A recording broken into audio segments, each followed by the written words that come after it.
Bueno, vamos a empezar a hablar ahora sobre el trastorno por déficit de atención u hiperactividad. Primeramente, hay que saber qué es este trastorno. Esto es más que todo un patrón persistente de inatención y o hiperactividad, impulsividad, que interfiere pues con el funcionamiento o el desarrollo que se caracteriza por una o por la otra. La otra sería la hiperactividad. Primeramente, el uno es la inatención.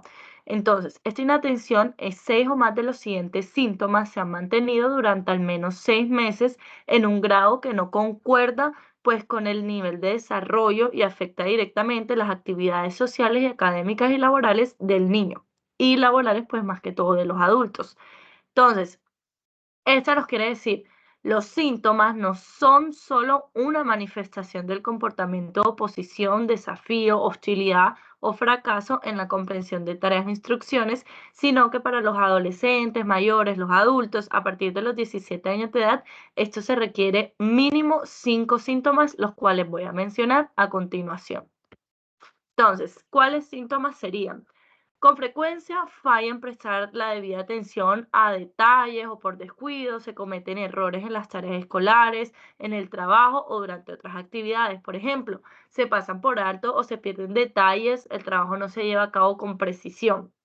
Por otro lado, con frecuencia tienen dificultades para mantener la atención en tareas o actividades recreativas. El ejemplo, pues tienen dificultades para mantener la atención en clase, conversaciones o una lectura demasiado larga.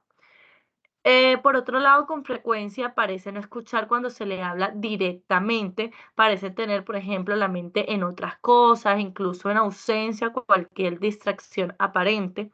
Por otro lado, con frecuencia no sigue las instrucciones y no termina las tareas escolares, los quehaceres o los deberes laborales. Este inicia las tareas, pero se distrae muy rápidamente y se evade pues sus actividades con facilidad. Por otro lado, está con frecuencia que tienen dificultad para organizar tareas y actividades. Por ejemplo, si tienen varias tareas secuenciales, las hacen con desorden, son muy descuidados en el trabajo, no organizan bien su tiempo, entre muchas otras. Entonces, con frecuencia se evita, pues, o les disgusta o se muestra poco entusiasta en iniciar tareas que requieren, pues, un refuerzo mental sostenido. Por ejemplo, tareas escolares o quehaceres domésticos en adolescentes mayores y adultos, preparación de informes, completar formularios, revisar artículos largos, entre otros. Con frecuencia pierde cosas necesarias para tareas o actividades, materiales escolares, lápices, libros, instrumentos, billetero, llaves, papeles del trabajo, gafas, móviles, o sea, pierden muchas cosas con facilidad. Con frecuencia este también se distrae con facilidad por estímulos externos para adolescentes mayores y adultos, puede incluir, perdón, pensamientos no relacionados con esto. Con frecuencia olvidan las actividades cotidianas, por ejemplo, hacer tareas, hacer diligencias. En los adolescentes o en el adulto, por lo menos empiezan a olvidar pagar las facturas, ir a citas que tenían que ir, entre otros. Bueno, ya pasando el que acabamos de mencionar, son todos esos síntomas de inatención. Ya pasando a la hiperactividad, esta o impulsividad, esta más que todo se necesita seis o más de los siguientes síntomas que se han mantenido durante al menos 6 meses en un grado pues que no concuerde con el nivel de desarrollo y afecte directamente también pues a las actividades sociales, académicas y laborales. Por otro lado, no cambia que no son solo manifestaciones del comportamiento de oposición, desafío, hostilidad o fracaso. Y en los adolescentes, pues a partir de los 17 años se requieren mínimo 5 síntomas de los cuales vamos a mencionar. Entonces, estos síntomas son, con frecuencia juguetea o golpea las manos o los pies o se retuerce en el asiento. Con frecuencia se levanta en situaciones en que se espera que permanezca sentado. Con frecuencia corretea o trepa en situaciones en las que no se resulta apropiado.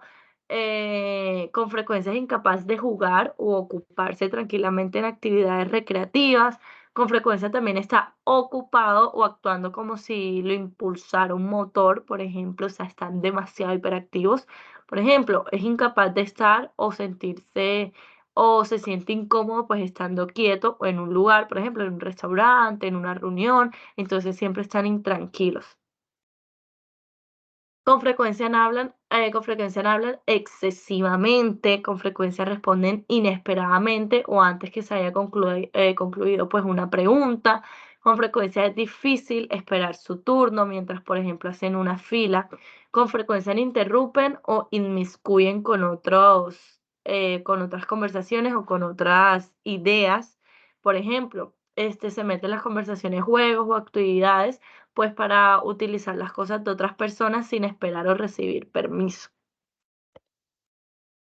Entonces, primeramente hay que especificar si la presentación combinada es cuando se cumple el criterio A1, que es la inatención, y el criterio A2, que es la hiperactividad e impulsividad durante los últimos 6 meses. La presentación predominante con falta de atención, este es cuando se cumple el criterio A1, que es la inatención, pero no se cumplen los criterios de A2, que es la hiperactividad e impulsividad durante los últimos 6 meses. Por otro lado está la presentación predominante hiperactiva e impulsiva, que esto es que se cumplen los criterios A2, que es como ya he mencionado, solo de hiperactividad e impulsividad, pero no se cumplen los criterios A1, que es el de inatención durante los últimos 6 meses. Por otro lado, especifican si pues en remisión parcial, esto es más que todo cuando previamente se cumplían todos los criterios, pero no todos los criterios se cumplían durante los 6 meses que se supone que debería cumplirse. Por eso los síntomas se seguían deteriorando y el funcionamiento social, académico o laboral. Entonces, más que todo lo especifica en 3 grados: leve, moderado y grave. El leve son pocos síntomas o ningún síntoma. Estos están presentes, pero más que los necesarios para el diagnóstico, y los síntomas solo se producen deterioro mínimo del funcionamiento social o laboral. Moderados son síntomas o deterioros funcionales presentes entre el leve y el grave. Y el grave es más que todo esa presencia de muchos síntomas, aparte de los necesarios pues para el diagnóstico, o de varios síntomas particularmente graves, o los síntomas que producen deterioro notable en el funcionamiento social o laboral pues del paciente. Por otro lado, tenemos esas características diagnósticas. Las características principales pues, del trastorno por déficit de atención e hiperactividad. Esto es un patrón persistente de inatención y hiperactividad o impulsividad que va a interferir en el funcionamiento o en el desarrollo del paciente. Esta inatención se va a manifestar conductualmente en este trastorno como desviaciones en las tareas, falta de persistencia, dificultad para mantener la atención y la desorganización, que no se ven un desafío, una falta de comprensión. Este trastorno empieza en la infancia, pero el requisito de varios síntomas estén presentes antes de los 2 años de edad. Esto es lo más común. Se transmite la importancia de una presentación clínica sustancial durante la infancia. Al mismo tiempo, pues no se especifica, perdón, una edad de inicio más temprana, pues por las dificultades para establecer retrospectivamente y con precisión el inicio durante la infancia, pero se dice que podría, pues, presentarse antes de los 12 años de edad, lo más común, pues. Por otro lado, las manifestaciones del trastorno deben estar presentes en más de un entorno, por ejemplo, la casa, la escuela, el trabajo. La confirmación de los síntomas sustanciales en los diferentes entornos normalmente pues no se puede realizar con precisión sin consultar pues con los informantes que se hayan observado al individuo en todo este tipo de contextos. Pues de manera característica, los síntomas varían dependiendo pues del contexto en el que se presente cada pues paciente, en cada entorno. Entonces, los signos del trastorno pues pueden ser mínimos o estar ausentes cuando el individuo pues recibe recompensas frecuentes, o por ejemplo cuando le están hablando directamente a la cara a la persona, que no lo dan estímulos, que no dejan que se distraiga, se dispersa. Esto sería un ejemplo de las características. A ver, su prevalencia. Hablando de su prevalencia, pues las encuestas de población sugieren que este trastorno ocurre en la mayoría de las culturas en aproximadamente el 5% de los niños y el 2,5% de los adultos. Aspectos diagnósticos relacionados con el género. Bueno, más que todo este trastorno es más frecuente en el sexo masculino que en el femenino entre la población general, con una proporción de aproximadamente 2 de cada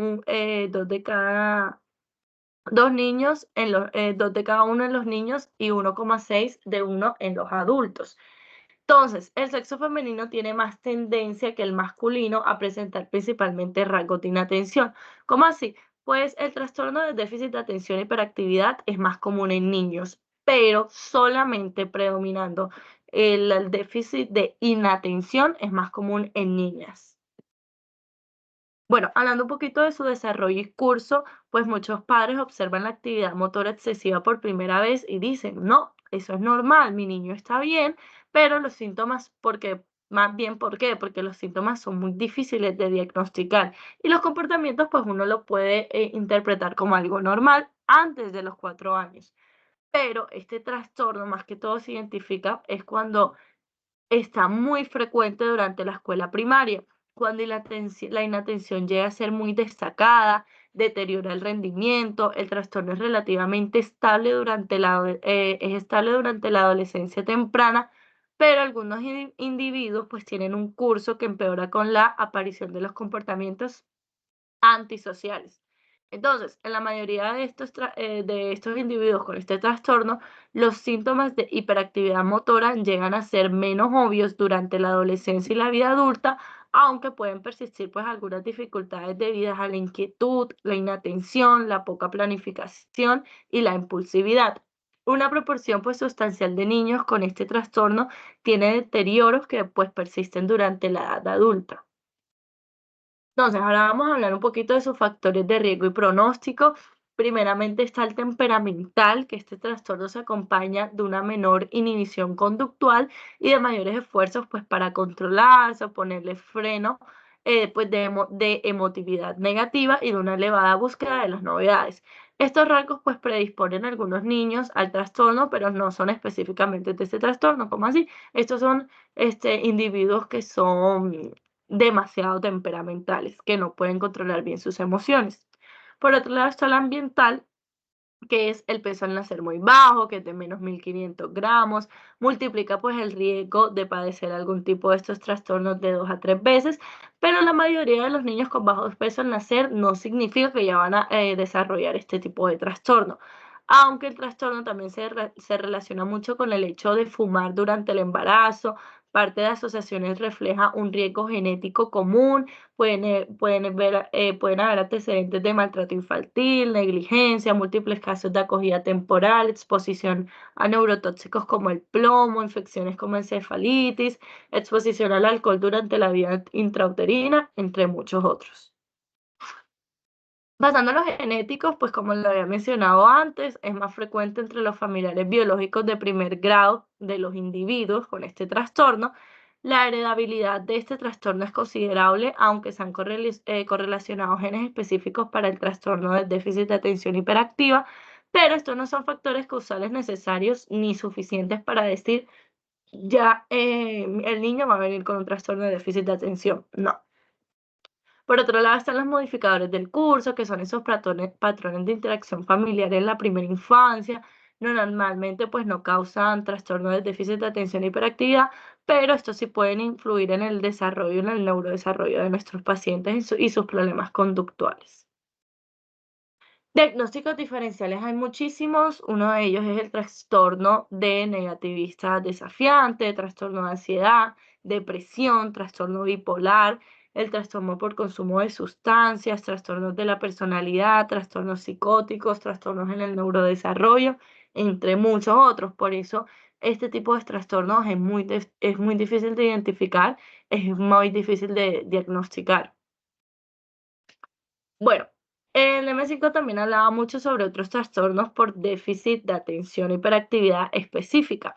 Este más que todo lo que nos quiere decir es que esta categoría predominan pues esos síntomas de déficit de atención e hiperactividad, pero no cumplen todos los criterios del trastorno por déficit de atención e hiperactividad o ninguno de los trastornos pues del neurodesarrollo. Entonces, este más que todo lo que nos quiere decir la específica es que hace registrando pues otros trastornos de déficit de atención y a continuación es específico, pero los síntomas de inatención no son suficientes o más que todo son insuficientes para diagnosticar como un trastorno de déficit de atención. Y el trastorno por déficit de atención y hiperactividad no especificada, este más que todo es lo mismo, estos no van a cumplir los criterios de trastorno de déficit de atención, ni tampoco van a cumplir los criterios de trastorno del neurodesarrollo, pero la que nos quiere decir que no es específica es porque esta no existe suficiente información para hacer un diagnóstico más específico y tú poderle decirle a tu paciente, no, es que tú tienes un trastorno por déficit de atención. No.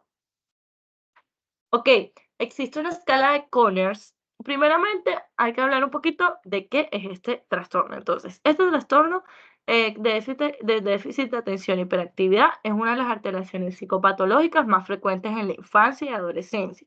Y este, pues más que todo, se caracteriza por la presencia de tres grupos de síntomas. ¿Cuáles son? La inatención o desatención, la hiperactividad e impulsividad.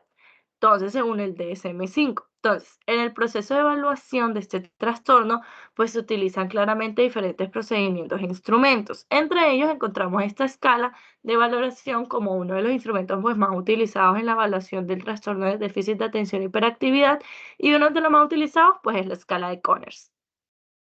Entonces, hablemos un poquito de esta escala. Esta fue diseñada por Carlos Kit Connors en 1969, aunque estas escalas se desarrollaron para evaluar los cambios de conducta de niños hiperactivos que recibían pues tratamiento farmacológico. Su uso se ha extendido al proceso de evaluación anterior al tratamiento. Entonces, estas escalas se han convertido en un instrumento útil cuyo objetivo es detectar la presencia de este trastorno y otros problemas asociados mediante la evaluación de la información recogida de padres y profesores. Entonces, la escala de Conners cuenta con dos versiones, la original y la abreviada, tanto para la escala de padres como para la de los profesores. Cada apartado de las escalas contiene descripciones de síntomas que se relacionan con los criterios diagnósticos del DSM-5. Por último, vamos a hablar un poquito de su tratamiento. Más que todo, la mayoría de los casos de tratamiento de este trastorno se manejan con terapia conductual y medicamentos, no solo terapia a los niños, sino a los padres también. Y se recomienda, pues, terapia conductual, pues, como primera línea de tratamiento. Ningún tratamiento es la única respuesta para todos los niños y los buenos planes de tratamiento incluirán un monitoreo estricto, seguimiento y cualquier cambio necesario en el camino. Ya pasando al tratamiento farmacológico, más que todo se usan psicoestimulantes como metilfenidatos. Entonces vamos a hablar un poquito de estos. A ver, hablando del metilfenidato, esto es un fármaco estimulante que tiene efectos similares a las de las anfetaminas y se utilizan principalmente para tratar los síntomas y pues, de este trastorno. El mecanismo de acción del metilfenidato consiste en la inhibición de la recaptación de dopamina y noradrenalina. Esta va a bloquear los transportadores de catecolaminas, aumentando su concentración en el espacio sináptico y por tanto sus efectos de neurotransmisión. Este también pues va a potenciar levemente a la función de la serotonina. Los efectos secundarios más habituales de metilfenidato son la ansiedad, la sensación del nerviosismo, las náuseas, la sequedad bucal, la pérdida de apetito, que esto conlleva mucho a una reducción del peso y en algunos casos va a producir taquicardia. Bueno, eso sería todo. Muchísimas gracias. Todo sacado pues del libro DSM-5.